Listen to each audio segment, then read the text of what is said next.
Settle in, close your eyes, and let us journey together through the ancient story of mountains and rivers, where stone meets water in an eternal dance that began long before humans walked the earth. In the beginning, there were no mountains as we know them today. The Earth's surface was far flatter, a world waiting to be shaped. But deep beneath that calm exterior, forces were stirring.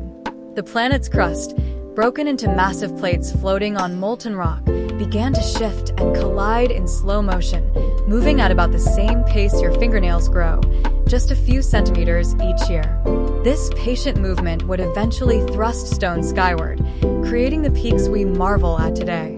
The Himalayas tell this story beautifully. Around 50 million years ago, the Indian subcontinent, drifting northward across an ancient ocean, collided with Asia. The seafloor between them crumpled and folded, pushing upward like a slow-motion wave frozen in stone. This is why you can find fossils of ancient sea creatures at the summit of Mount Everest, nearly 6 miles above sea level, shells and marine limestone resting in the thin air where once there was only ocean.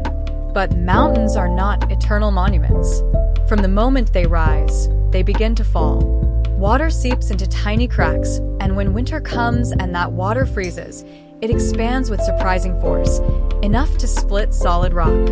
Year after year, mountains slowly fracture from within. This process, called frost wedging, is one of nature's most effective sculptors. And so the first rivers were born, not as grand rushing torrents, but as tentative trickles, snowmelt finding paths down newly formed slopes. The Amazon River, which today carries more water than the next 7 largest rivers combined, was once much smaller and may have even flowed in the opposite direction. Around 10 million years ago, the rise of the Andes Mountains reversed the Amazon's course, sending it flowing eastward. This created the river that now discharges approximately 209,000 cubic meters every second, so much water that it dilutes the salt content of the Atlantic for over 100 miles offshore. Rivers are nature's great recyclers. The water flowing in them today has been cycling through Earth's systems for billions of years.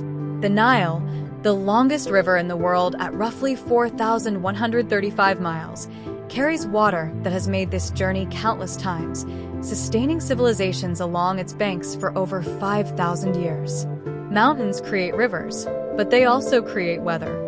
When moist air encounters a mountain range, it's forced upward into cooler altitudes. As it rises and cools, the water vapor condenses into clouds and falls as rain or snow. This is why one side of a mountain is often lush and green, while the other lies in a rain shadow, a drier region. The Rockies create this effect across western North America, leaving the Great Basin in their rain shadow. The Colorado River, given 6 million years, carved the Grand Canyon, removing layer after layer of ancient rock to create a chasm over a mile deep and up to 18 miles wide. That river is still carving, still carrying away microscopic pieces of the canyon with every passing moment. And so the dance continues, mountains rising, grain by grain, rivers flowing, drop by drop, in a rhythm that has no beginning and no end.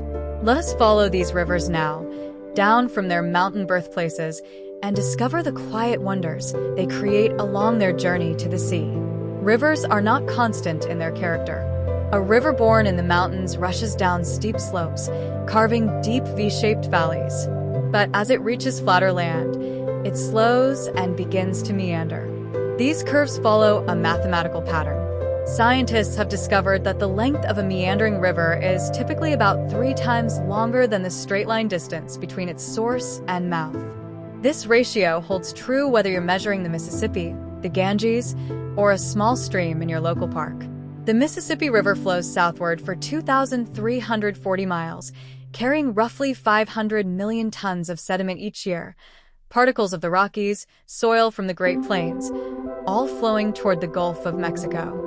Over millennia, this sediment has built the Mississippi Delta, adding new land to Louisiana grain by grain. Mountains themselves hold memories in their stones. The Appalachian Mountains are among the oldest mountain ranges on Earth. They formed roughly 480 million years ago, when the continents were arranged completely differently. Back then, These mountains stood as tall as the Himalayas are now, perhaps even taller. But time is the great leveler. While the Himalayas are still rising, still young and sharp, the Appalachians have been worn down by hundreds of millions of years of rain and rivers and wind. Where rivers meet the sea, they create estuaries, brackish zones where fresh water and salt water mingle. These estuaries are among the most productive ecosystems on Earth. The Chesapeake Bay, the largest estuary in the United States, receives fresh water from over 150 rivers and streams, creating a vast web of life, sustained by the marriage of mountain runoff and ocean tides. Deep beneath some mountains, rivers flow in darkness. Caves form when slightly acidic water seeps through limestone, dissolving the rock over millions of years. Mammoth Cave in Kentucky contains over 400 miles of surveyed passages, making it the longest known cave system in the world, and through it flows the Echo River, inhabited by blind fish who have adapted to eternal darkness. High in the mountains, where rivers begin, snow accumulates year after year. This compressed snow becomes glacial ice, and when enough builds up, gravity pulls it slowly downward, creating glaciers. These frozen rivers move just inches per day, but they carry tremendous power. As glaciers flow, they carve distinctive U-shaped valleys, different from the V-shaped valleys carved by water rivers. Yosemite Valley, the fjords of Norway, the lakes of New Zealand, all were sculpted by glaciers during ice ages past. The Ganges River carries sediment eroded from the Himalayas and deposits it across the vast plains of northern India and Bangladesh.